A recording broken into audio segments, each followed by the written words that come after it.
This that lunchroom chatter podcast, you know? Where you sit up and think about fucking your girl's best friend, but you can't because your girl's a fighter and she'll fuck you up. This that lunchroom chatter podcast where you lay up and think about being a porn star, but you can't because you come too quick, so you gotta eat the pussy for 95 minutes. That kind of shit. This that lunchroom chatter podcast where you in bed at night thinking about beating your meat, but you can't because you live with your mama. And she bust in the room and say, bitch, get the fuck up. Mama, why you ain't knock on the door first? This that kind of shit. Where you can be yourself, where you can relax, where you could put yourself into the mind of another nigga. So stay tuned. Let's get this shit popping. Lunchroom chatter podcast, baby. Yes, sir. Y'all know what time it is, man. It's your man John A. Schultz, host of that LCP that brand new LCP. Now, I want to have a serious episode today, man. Now, not too serious, but I want to talk about the phrase that I know a lot of you ladies have used. And I'm talking about black women here. The phrase, black men ain't shit. Now, I know some of you guys are going to say, well, John, that's not true. I've never said that. Now, you might not have said it, but it's a phrase which you know a lot of black women have used. Because there's a common misconception that all black men ain't shit.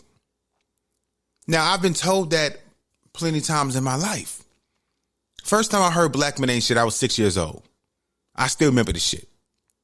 I was at my cousin's house. I was in the room playing Sega. Me, my brother, and her two sons. And, we overheard them in the living room talking about relationships and about men. And that was the first time I heard, girl, black men ain't shit. I'm tired of black men. Black men don't know how to treat us. If you want a good relationship, don't get a black man. That's the first time I heard that shit. 6 years old. Because one thing we never talk about is how those kind of words, or hearing that as a young black man, a young black boy rather, like the impact that those things can have on a black boy as we grow and mature from being a boy to preteen to teenager into the time we reach a young adult or grown man. Because we often talk about, just the impact that hearing words can have on young women.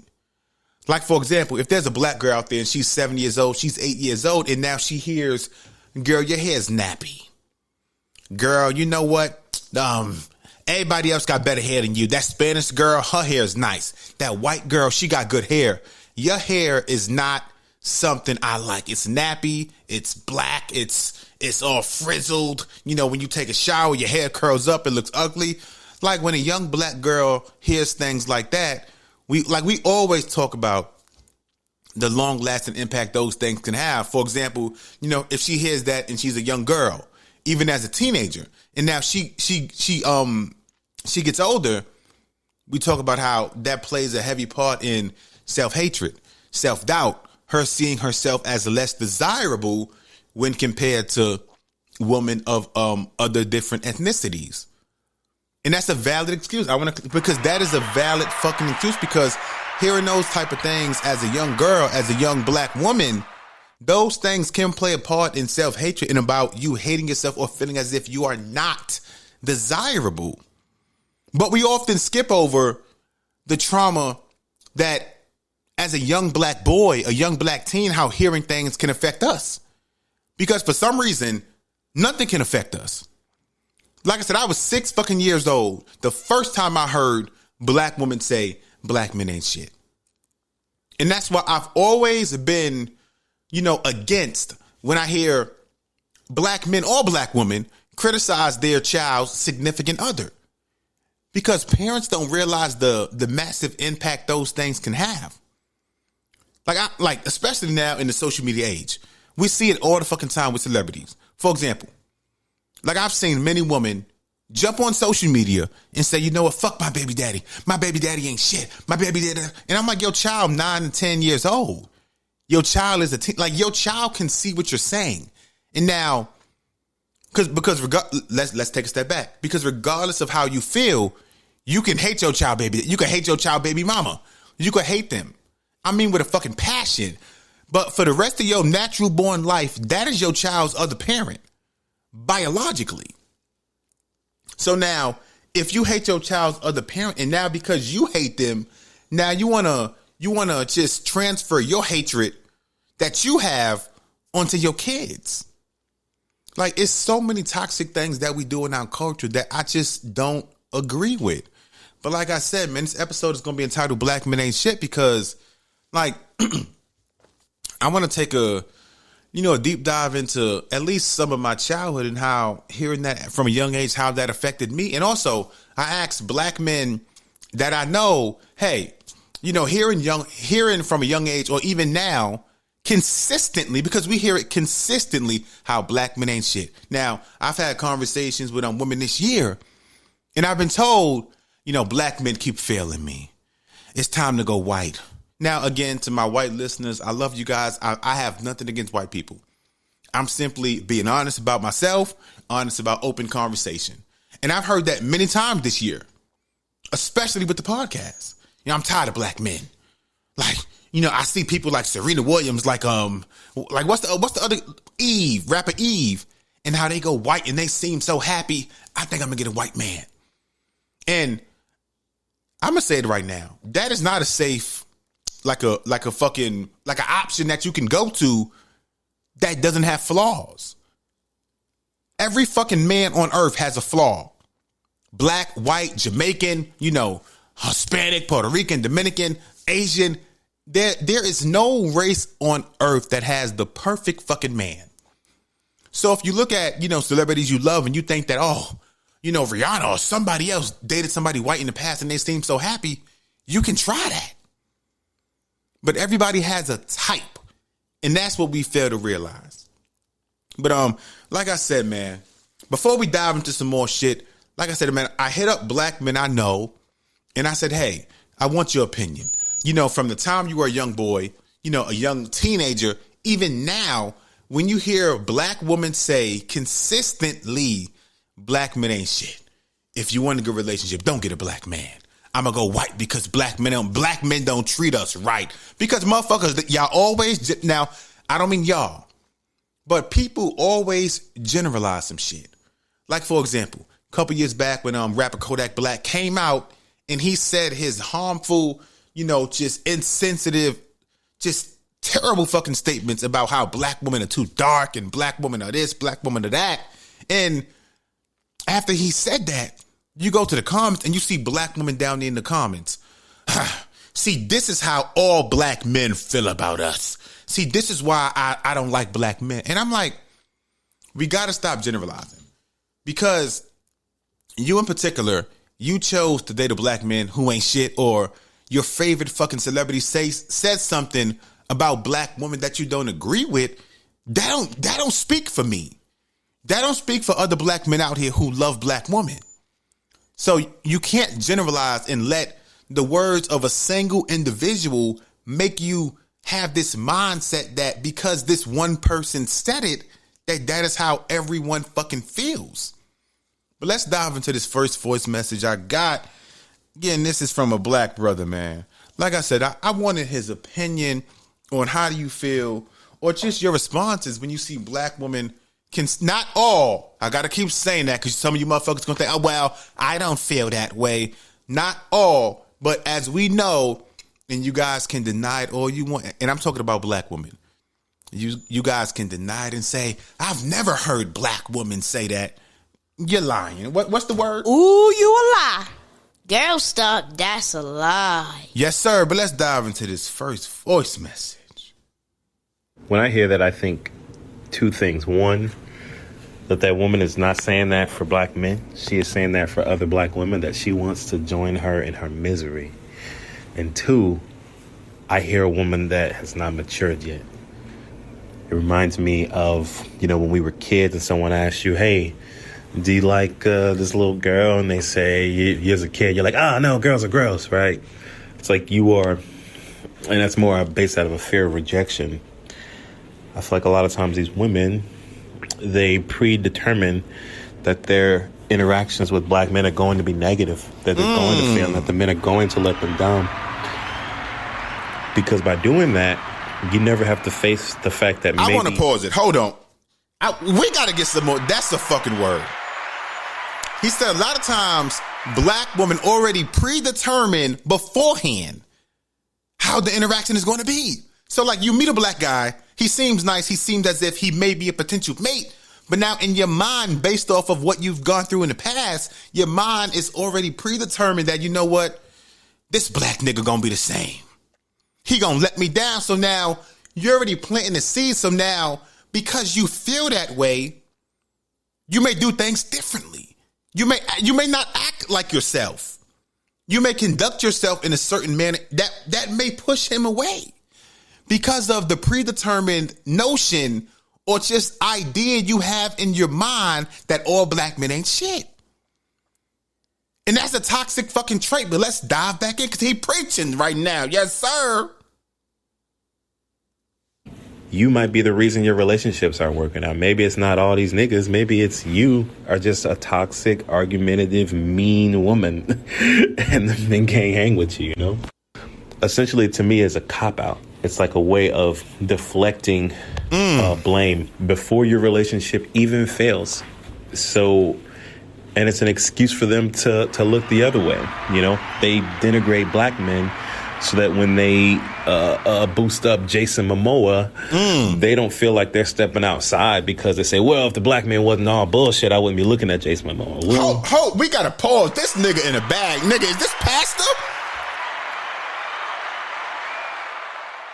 This nigga preaching. Nigga, we gonna clap again for this shit, right? Hold on. Because that is a valid fucking point.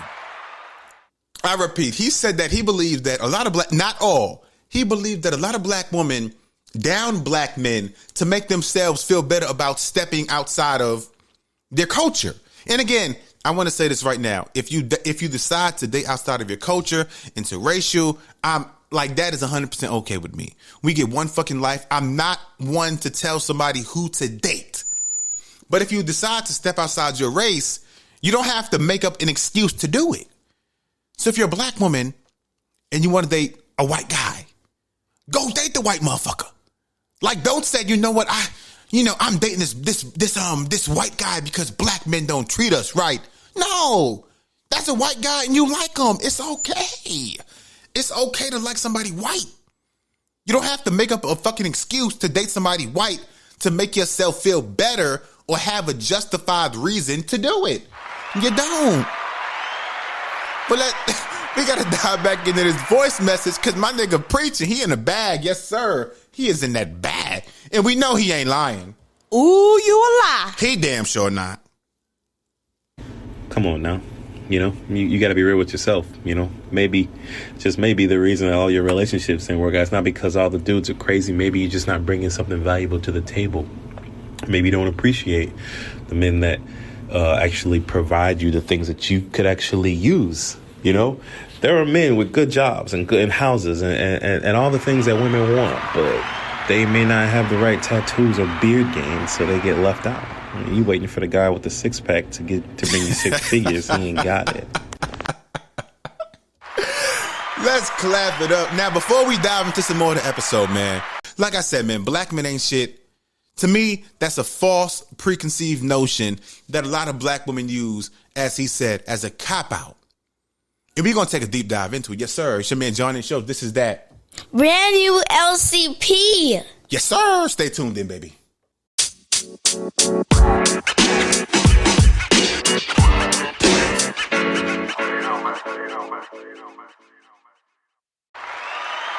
Yeah. Welcome back to the LCP, that Lunchroom Chatter Podcast. Again, this is a 2-part series entitled Black Men Ain't Shit. Now, before I dive into the next voice message, now, 10 years ago on CNN, they had an informational piece entitled, Should Black Women Give Up on Black Men? And within that 5-minute piece, they spoke about, is marriage for white people, or are black people included in, can black people have healthy, good marriages as well? Or like I said, should black women give up on black men? So right now, I want to play you guys that clip. It's about 5 minutes long. Like I said, man, I want to have a serious discussion about the age-old phrase, black men ain't shit. Again, this is from CNN. Let's jump into it. Is marriage for white people? That's the question being asked by an author of a new book. Is marriage for white people? How the African-American marriage decline affects everyone. It's got a lot of people talking right now. Stanford law professor Ralph Richard Banks says it's time for black women to, this is a quote, give up the good fight on marrying a black man. Here he is. The way I think of that is that women have been asked to carry a great load. Black women shoulder a lot of the burden, in short, of black men's struggles. And I am asking women to put the burden down. Many women think that they're attracted to black men. They are attracted to black men. But attraction itself is complicated. And one of the things that I discovered in the course of writing this book is that there's a whole host of fears and desires. And let me say this right now before the clip even plays. I do not agree with this motherfucker. He said it's time for black women to stop being held hostage. And I know right now some of you motherfuckers is clapping. So, okay, we going to put the look. That's all y'all going to get. Because I do not agree. I don't believe that black women should give up on black men. Because we could flip it and say, should black men give up on black women? But now if we do, then what's going to be said? We hate black women. So like, it's really a one-sided mechanism. Because black women can give up on us and go date white. And it's okay because their reason for doing it is because black men ain't shit. But now when all black men, if all black men decide, you know what, I want to go date white today, then what are all black women going to say? See, black men don't love us. So like I said, it's really a one-sided mechanism. And I know right now, some of you guys are rolling your eyes. That's okay. Because tough conversations, they often trigger. In tough conversations, they often invoke, a response that you may not like. But real conversations matter. And anxieties that animate black women's attraction to black men. Okay, Banks recently wrote an article in the Wall Street Journal and said that 70% of black women aren't married. That's roughly true. Okay, so is it time for single, educated, and working black women to just forget the notion of marrying a black man and look outside their race? A new Gallup poll shows more and more people are receptive to the idea of interracial marriage. In 1968, the numbers were quite low for whites approving of interracial marriage. This is a Gallup poll from USA Today, but today those numbers skyrocketed for both blacks and whites. So does the author have a point? Is the black marriage nearly obsolete? Is the idea just for white people? Have a black couple here who says, hello, I'm right here. Joining us more to talk about this is Lamar and Ronnie Tyler, bloggers for Black and Married with Kids. All right, Tyler, so I guess my first question is, what is your reaction to what you have just heard? A lot of people have been talking about this. I just think the book is dangerous, and it's sending a dangerous message. Dangerous? Yes. Okay. I definitely think it is just perpetuating all of the negative stereotypes that are out there. Mm-hmm. And now is the time for black people to come together and to work together, not to look outside of our community for the answers. Dangerous how so? And I want you to answer this because he seems to be putting a lot of negativity out there on black men. Sure. Well, I think what he's done is created a perfect mechanism to sell books, but not so much to help African American women. All right. And I think, he's portraying this like this is some type of help tool for them, but not at all. I think anytime when you say that one entire group of people, specifically based on race, is bad and another group is good, then it doesn't make any sense at all. It's not helping anybody. Instead, the conversation should be if there are problems in the African American community, how can we uplift the community? What can we do to show them that marriage is positive, to show them that parenting is positive and where it's at? Instead of, making notions like these that basically just get you on TV, in the media all the time and allow you to sell books. Well, because some of the numbers that he put out there are true. A white woman is twice as likely to get married as a black woman. Some of what he is saying is true. Is what you take exception to, what you say are solutions that aren't actually solutions. Is that what you're saying? Exactly. Solutions that are not actually solutions. So if it's true, let's get down to why it's true and bring forth real solutions for the black community. Okay. Yeah, and I think, interracial dating is fine. I think who you fall in love with is who you fall in love with. But again, when you say this group of people, in this particular instance, which is black men, are bad and you shouldn't be with them. And I think the craziest thing about all of this is the fact that he's married to a black woman. Mm-hmm. So what if she took his own advice? They wouldn't be married now. So what you're saying is, okay, let me make sure I'm clear. he's saying look outside of your race because there's a problem with your race, as opposed to just be with whoever you choose to be with, regardless of what their race is. Is that what you're saying? Yeah, it's a two-part thing. Okay. Part of it is that, and part of it is this thing about the black man being so bad, just perpetuating these continual stereotypes that we've had now for generations and generations. And the problem becomes when you have people in communities that don't see marriage every day, that don't see those positive images of marriage portrayed, they start to believe things like this. When they see books and they see movies and they see different things, something that marriage is for white people, they start to actually get that into their conscious, and then that passes down from generation to generation. Because there are plenty of positive images of black marriages out there. I mean, we've got the Obamas. I mean, exactly. There's Will and Jada.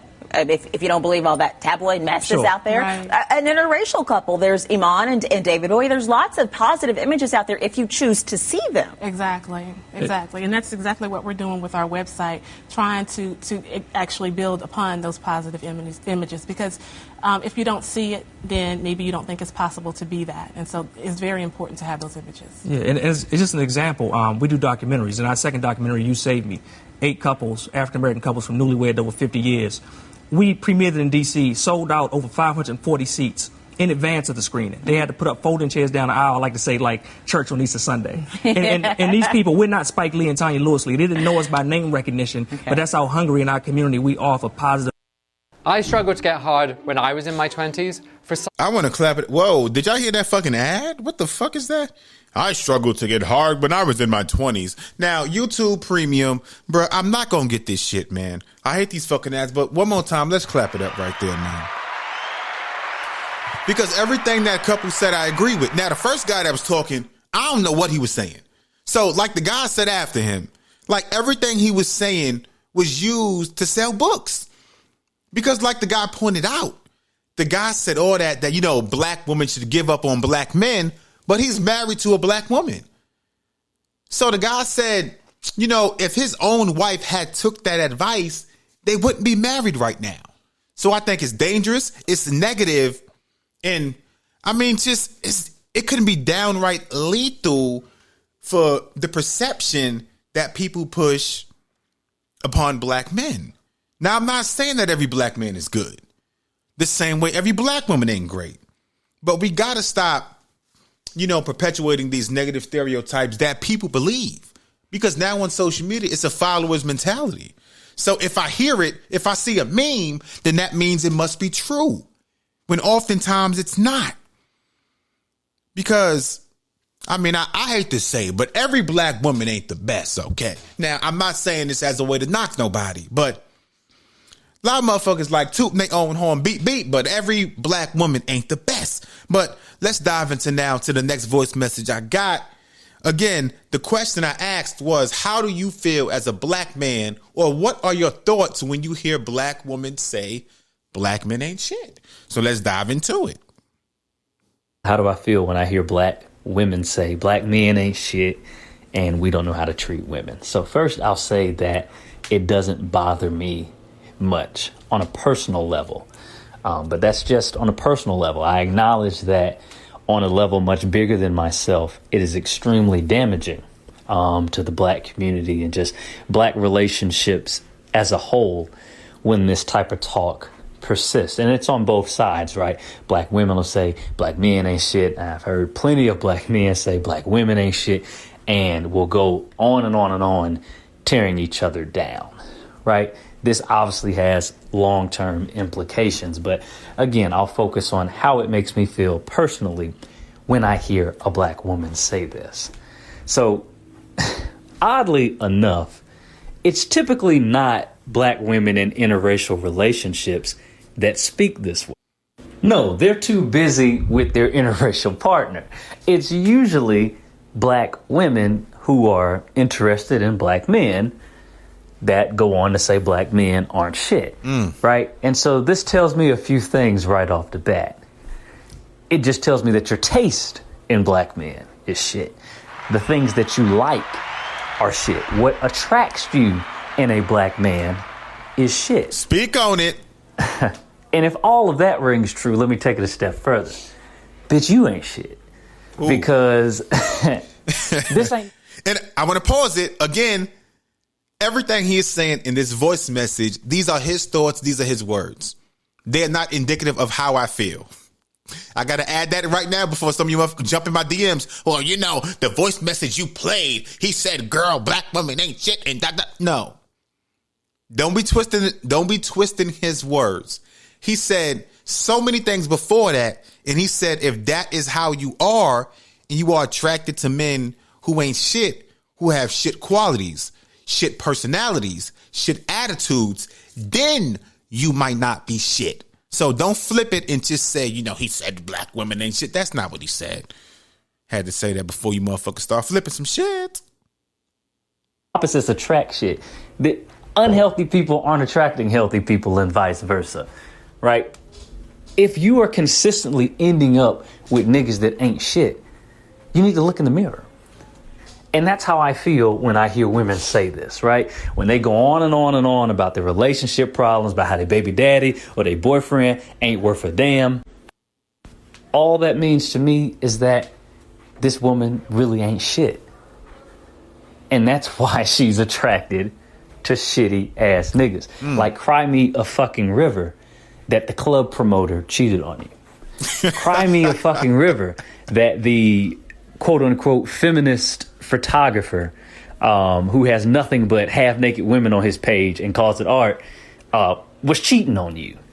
Cry me a fucking river, right? Because these are the men that you consistently end up with, right? And then you go on after they don't drag you through the fucking mud. I want to pause it real quick because he's right. Everybody has the type. And I've been the victim of a woman, well, of many women in the past, not many, but of multiple women who didn't think that I was the right type. Even going back to high school, early college, mid-college, woman who wanted the bad boy, the motherfucker that was on the streets, that was hanging out on the block, and that's not me. I was born and raised in the projects, but I don't drink, I don't smoke, I don't party, and those personality traits and those social, you know, lifestyle choices that I have, that's often made me a loser, the lame. Ew, do you know how to have fun? You don't party, drink, or smoke? Ugh, you must be boring as shit. Like, if I had 5 cents for every time I've been told by a black woman that I'm boring, I'm lame, I'm a loser, I don't know how to have fun, I would probably be rich right now. And I'm not just saying that either, because people often think that all black men have to engage in the same activities to be quote unquote lit or cool, but you don't. Like, some men are just more mature. Now, I'm not saying that men who party, drink, or smoke that they aren't mature, but I don't think that someone who doesn't do those things should be considered boring, because the world is a big fucking place. It's so many things we can do to have fun outside of partying, drinking, and smoking. But in our culture, in our community, we attribute having fun or having being lit or having a girls' night out to mean certain things. Like, you can have a girls' night out and go to the fucking skydiving venue. Like, you know how they have the indoor skydiving. You can have a girls' night out and go to the movies. But people think girls' night out has to mean, oh, I'm going to the bar, I'm shaking my ass, I'm in the club, I'm getting drunk. Because that is what we attribute it towards. And to me, that's a negative part of black culture. How we just attribute a guy's night out or a girl's night out to getting lit, shaking ass, getting drunk, getting high. When oftentimes we can do so much more than that. The world is so big to box ourselves in and do the same shit over and over. But if that's the type of man you want, like he's saying, you got to accept what comes with it. Like, if you like a man that's a thug, that's a gang member, and now you with him, and now you driving to Target with this guy, and now pow, pow, pow, your car gets shot up. What you thought was going to happen? There are certain personality traits, certain lifestyle choices that a person has that can play a part into why shit ain't working out for you. But let's dive back in. Hey, niggas ain't shit. No, your taste isn't shit. The things that you like are not shit. Therefore, baby, you ain't shit. And it's time to grow up and change. And I'm not saying you got to end up with some dork ass nigga to get treated right. I'm not saying that at all. But at some point in time, red flags need to be red flags. And we need to leave those red flags alone. But unfortunately, that's not what we do, right? We want someone that isn't shit. And so that's what we get. Those are the only niggas that you attract. Ain't shit. It's not all niggas. It's just the niggas that you go for. It's the niggas that you allow to shoot their shot because it's what you like. It's what you are. So until we take that look in the mirror and begin to fix ourselves, speak on the only thing that we're ever going to attract is ain't shit niggas and women. And if we do manage to attract one that is about some shit, you're going to lose them. You're going to lose them. Ah, my God. Everything he said was facts. Now, of course, I can't have, a 2-part episode entitled Men Ain't Shit and don't have a woman on. So for part 2, I'm going to have Queen E on. We're going to sit down. We're going to have a conversation. And I'm probably going to replay at least some parts of these voice messages. And we're going to continue and talk about the age-old phrase, black men ain't shit. Because like I said, when I hear it, I understand that people say things out of frustration. People say things based off of how they were treated in life by black men. But we can't let the black men that that you guys have met in your life who may have done you wrong just have you have this perception that the men you've chose to give your time to means that we all ain't shit. Because as I said, it's toxic, it's dangerous. And for part 2, I want to have Queen E on so we can speak about that. And I hope that she's honest, that she's open to having a real discussion, because hearing that from a young age, to until our teenage years into adulthood, that really has a negative impact on so many black men. Even those who won't admit it, it does. Because we grow up and believe that, we start to believe that shit. That we ain't shit. That we ain't worthy. That, black women don't really want us, in a sense. And that can play a part into shaping a man's actions in a negative way. Again, I'm not making excuses. I simply want to have a real conversation, a real discussion, because these kind of topics are often skipped over, and we often only focus on, those words affected her. But what about words and actions and just life experiences that impact him as well? So for part 2, I'm going to have Queen E on. We're going to sit down. We're going to have a real discussion, and we're going to get right to it. So to you guys who tuned in to part 1, I want to say thank you to you guys. Let's clap it up. I want to clap it up, man. And again, my Cash App is $NYC Story 718. My IG is Lunchroom Chatter Pod. I want you guys to keep streaming, keep reposting, keep resharing the podcast, because when you guys do that, it allows for these conversations to continue happening. And you guys out there with iPhones, you guys can subscribe to Lunchroom Plus and get bonus episodes, bonus content. So you guys for tuning in to part 1, Men Ain't Shit. I want to one more time for you guys, man. Now, part 2, it's going to be a quick turnaround. I'm working. I record from home. I got my studio set up. We going to get right to the shit, man. So you guys stay tuned in to your favorite streaming platform, and be on the lookout for Men Ain't Shit Part 2, where I have a sit down with Queen E. Yes, sir. Brand new LCP.